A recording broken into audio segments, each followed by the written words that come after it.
Assalamualaikum. So now this would be the last video of our section 1. इसमें आता है Islamic perspective on crime. Islamic perspective क्या basically deals with Shariah.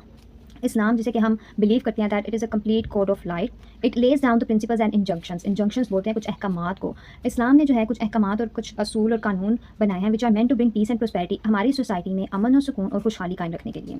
Islamic criminal law is in accordance with sharia which is God's divine law. Sharia क्या है? God's divine law है. Islamic perspective on crime revolves around the aim of preserving both harmony and justice in society. तो Islamic perspective crime का है, इसका मकसद क्या है? हारमनी, अमन व अमान और इंसाफ कायम रखा जाए हमारी सोसाइटी में. इसके कुछ ऑब्जेक्टिव्स हैं, major objectives of Islamic criminal justice system. उसमें सबसे पहले आता है रिलीजन और बिलीफ. इस्लाम में किसी भी गैर मुस्लिम को ज़बरदस्ती मुसलमान नहीं किया जा सकता, but a Muslim can not leave Islam. एक मुसलमान इस्लाम छोड़ नहीं सकता. अगर वो ऐसा करेगा तो उसे इसकी सज़ा होगी in life hair and the life hair after, इस दुनिया में भी और इस दुनिया के बाद भी. उसके बाद आता है लाइफ. इस्लाम जो है वो इंसान को ज़िंदगी का तहफ़्फ़ुज़, उसकी ज़िंदगी के तहफ़्फ़ुज़ का जो है वो हक़ देता है. Islam protects life of every human. हज़रत मोहम्मद सल्लल्लाहु अलैहि वसल्लम का कॉल है कि murder of one innocent person, एक इंसान का कत्ल गोया पूरी इंसानियत के कत्ल के बराबर है. उसके बाद आता है रीज़न और सैनिटी, जो कि है शराब नोशी से मुतल्लिक. इस्लाम प्रोहिबिट्स अल्कोहल और powder intoxicating substance to protect the people from getting inebriated मतलब कि इंसान ने नशे में होना. तो इस्लाम ने इंसान को नशा करने से परहेज़ मना किया है. उसके बाद है प्रॉपर्टी एंड वेल्थ.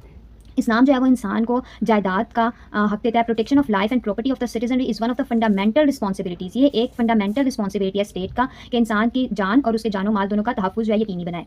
उसके बाद आता है प्रोजेनी और लाइनेज. प्रोजेनी और लाइनेज का मतलब है कि उसके ऑफस्प्रिंग्स, उसकी जो आल औलाद है. तो Islam protects correct lineage. Correct lineage क्या है? मतलब which is not illicit sex. Illicit मतलब इलीगल सेक्स, जिसे कि ज़िना भी बोलते हैं, इससे मना किया गया है. ओके सो उसके बाद आते हैं salient features of Islamic justice system. इसके कुछ फीचर्स हैं जैसे कि इट बिलीव्स इन इक्वालिटी. इस्लाम जो है वो बिलीव करता है इक्वालिटी बिफोर लॉ. लॉ के सामने, कानून के सामने सब बराबर हैं. And no differentiation of age, sex, race etcetera, nothing. It provides a system of proposing harsh punishments so that they become examples for others with a criminal tendency. Islam में जो है वो हार्श, सख्त पनिशमेंट्स का system तारुफ कराया गया है ताकि ये दूसरों के लिए एग्जाम्पल बने और फिर वो ऐसे काम ना करें. There is no rule for the imprisonment. Islam में इम्प्रिजनमेंट मतलब कैद का कोई कानून नहीं है of an offender, as Islam looks down upon this approach. क्योंकि इस्लाम इसको इम्प्रिजनमेंट को सही नहीं मानता. एनकरेजेस पार्डन, माफ़ करने पर जोर दिया गया है. एंड प्रॉमिस किया गया है better punishment in life after life, मतलब कि इस जहान में भी और अगले जहान में भी. उसके बाद आता है की focus on it's deterrent capacity. Deterrent वही मिसाल कायम करना, ऐसी सज़ा दी जाए कि दूसरों के लिए मिसाल बन जाए. उसके बाद आता है सबसे पहले है crime under Islamic law divided into 3 categories. Islamic law में 3 कैटेगरीज है. एक है हुदूद, किसास और तीसरा है ताज़ीर. हुदूद क्या है? हुदूद it is seen as crime against God. हदूद मतलब हद से निकला है, विच मीन्स लिमिट और प्रोहिबिशन.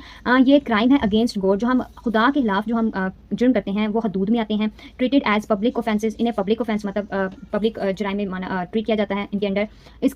इसकी जो है सब कैटेगरीज हैं वो 7 क्राइम्स जो हैं वो इसमें आते हैं. जिना, रेप, कद्फ बोलते हैं फॉल्स एलिगेशन ऑफ जिना. अगर किसी पे जिना का गलत इल्ज़ाम लगाया जाता है वो हदूद में आता है. शर्ब मतलब अल्कोहल, ड्रिंकिंग ऑफ अल्कोहल, शराब नोशी जो है वो हदूद में आती है. शिरका, चोरी, थेफ्ट, वो हदूद में आता है. उसके बाद हराबा मीन्स रोबरी, डाका, वो भी हदूद में आता है. एपोस्टेसी बोलते हैं कि एक इंसान जो है वो इस्लाम को अगर तर्क कर देता है, इस्लाम छोड़ देता है, वो एपोस्टेसी वो भी हदूद में आता है. उसके बाद आता है रिबेलियन, बगावत. अगर कोई इंसान इस्लामिक स्टेट के खिलाफ बगावत करता है तो वो भी हदूद में आता है.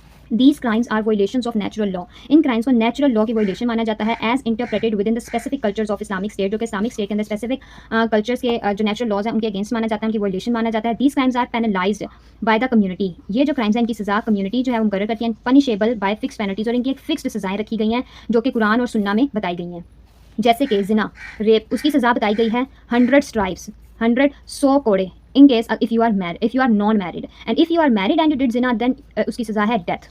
सेकंड आता है कस, फॉल एलिगेशन ऑफ जिना. अगर किसी पे झूठा जिना का इल्ज़ाम लगाया है तो 80 कोड़े आपको पढ़ने हैं for man and 40 for slaves. और अगर तो आप कोई आज़ाद इंसान है तो आपको 80 कोड़े पड़ेंगे. अगर आप कोई गुलाम है, किसी गुलाम ने किसी पे इल्ज़ाम लगाया है गलत जिना का, तो उसको 40 कोड़े पड़ेंगे. उसके बाद आता है शराब नोशी करने वाले को 80 कोड़ों की सज़ा मुकर्रर की गई है. शिरका, चोरी करने वाले को अगर कोई पहली दफ़ा चोरी करता है तो उसका जो है वो राइट हैंड काटा जाएगा. अगर कोई दूसरी दफ़ा चोरी करता है तो उसका left foot up to its ankle, left foot उसके एंकल तक काटा जाएगा. अगर कोई तीसरी दफ़ा चोरी करता है, बाज नहीं आ रहा, तीसरी दफ़ा भी चोरी करता है तो उसको ताहयात सज़ा की कैद की सज़ा सुनाई जाती है, उसके लिए मुकर्रर की गई है. हराबा, रोबरी, डाका डाला. अगर तो डाका डाला किसी इंसान ने तो it depends upon the circumstances. ये सर्कमस्टांसेस है कि मतलब अगर उसने किसी को डाके के दौरान कत्ल भी किया या किसी सिर्फ प्रॉपर्टी को ही नुकसान पहुंचाया है तो इस हिसाब से उसको सज़ा दी जाएगी. अगर उसने ना ही तो किसी को कत्ल किया है और ना ही किसी को कोई नुकसान पहुंचाया, ना ही प्रॉपर्टी को कोई नुकसान पहुंचाया, तो उसकी सज़ा सिर्फ 30 कोड़े है। लेकिन अगर उसने किसी को नुकसान पहुंचाया है या किसी प्रॉपर्टी को या किसी जान को, फिर उसको उसके लिहाज से सज़ा दी जाएगी। थर्ड आता है एपोस्टेसी। एपोस्टेसी मतलब इस्लाम को छोड़ देना, इस्लाम को तर्क कर देना, उसकी सज़ा भी डेथ है और बगावत की सज़ा भी डेथ है। उसके बाद आता है हमारे पास किसास। किसास क्या है? किसास is the second category of crime against an individual. हदूद था अगेंस्ट गॉड, और किसास जो होता है वो होता है अगेंस्ट एन इंडिविजुअल। किसी भी इंसान के खिलाफ कोई जुर्म किया जाए, उसके साथ कोई जुर्म किया जाए, उसको बोलते हैं किसास। किसास का बेसिकली मतलब और मकसद ये था कि जिसने जुर्म किया है उसको वैसी ही सज़ा मिले जैसी कि उसने विक्टिम को पहुँचाई है। किसास is based upon retributive justice. Retribution बोलते हैं इंतकाम को, इंतकामी उसको इंसाफ मिले। In which the offender is made to suffer the same way, जिसमें ऑफेंडर को उसी तरीके से सफ़र कराया जाता है एज डिड द विक्टिम। मतलब कि अगर उसने किसी का हाथ काट दिया तो उसका भी हाथ काटा जाएगा, अगर उसने किसी की जान ले लिया तो उसकी भी जान ली जाएगी। किसास means punishment by causing similar hurt at the same part of the body of the convict as he has caused to the victim. जैसे कि हमने सुना होगा आंख के बदले आंख और जान के बदले जान। These are treated in Islam as private offense. इसको इस्लाम में प्राइवेट ऑफेंस माना जाता है, इसको इस तरह ट्रीट किया जाता है। इन इस्लामिक लॉ में the punishment prescribe for murder and infliction of injury is named किसास। अगर कोई इंसान जो है वो किसी की जान का या किसी को नुकसान पहुंचाने का जो उससे लिया उसको सजा दी जाती है, उसे किसास कहा जाता है। This is inflicting on the culprit and injury exactly equal to the injury he or she inflicted upon the victim. Same बात ही। अच्छा, उसके बाद लास्ट पे आ जाती है ताज़ीर। ताज़ीर क्या है? ताज़ीर मीन्स डिस्क्रिशनरी पनिशमेंट्स। मतलब कि जो हदूद और किसास से हट के जो भी जुराइम हैं उन्हें वो ताज़ीर के अंडर आते हैं। जैसे कि आजकल के जुराइम जिनकी के सज़ा हमें कुरान और सुन्ना में नहीं मिलती, जैसे कि यहाँ पे एक एग्जाम्पल है ह्यूमन ट्रैफिकिंग, या फिर हम साइबर क्राइम्स इसमें ले सकते हैं, जिनकी सज़ा कुरान और सुन्ना में नहीं मिलती, वो ताज़ीर में आते हैं। They are the crimes other than हदूद एंड किसास and their punishment is left to the discretion of law or the court. और इसकी सज़ा जो है वो काजी वक्त पर छोड़ दी गई है। मतलब कि जो उस वक्त का काजी होगा, जैसे कि चीफ जस्टिस होते हैं, उनको छोड़ दी गई है कि वो इसकी सज़ा मुतय्यन करेंगे according to the circumstances. These crimes are punishable by penalties. इनकी सज़ा रखी गई है left to the discretion of the ruler, वो हाकिम वक्त या फिर काजी वक्त के ऊपर छोड़ दी गई है इसकी सज़ा। They are not specified by Quran and Sunnah. इनकी सज़ाएं कुरान और सुन्ना में नहीं मुकर्रर की गई। Any act that infringes private or community interest of the public order can be subjected to ताज़ीर। कोई भी ऐसा जुर्म जो कि प्राइवेट या कम्युनिटी इंटरेस्ट या पब्लिक ऑर्डर के ऊपर किया गया है वो ताज़ीर में आता है। It is the duty of public authorities. ये पब्लिक अथॉरिटीज़ की ड्यूटी है to lay down rules penalising such conduct, कि वो इन कंडक्ट्स के खिलाफ, इन जुराइम के खिलाफ रूल्स कानून बनाएं।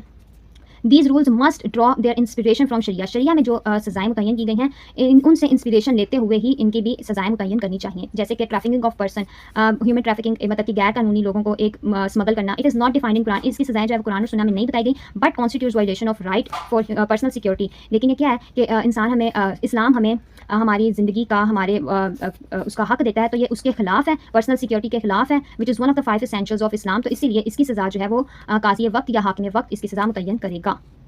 तो ये हमारा सेक्शन 1 यहाँ पे कंप्लीट हो गया। मिलते हैं नेक्स्ट वीडियो में विद सेक्शन 2। आई होप कि आपको समझ आ गई होगी और पसंद आएगा। If you like it please subscribe. अल्लाह हाफिज़।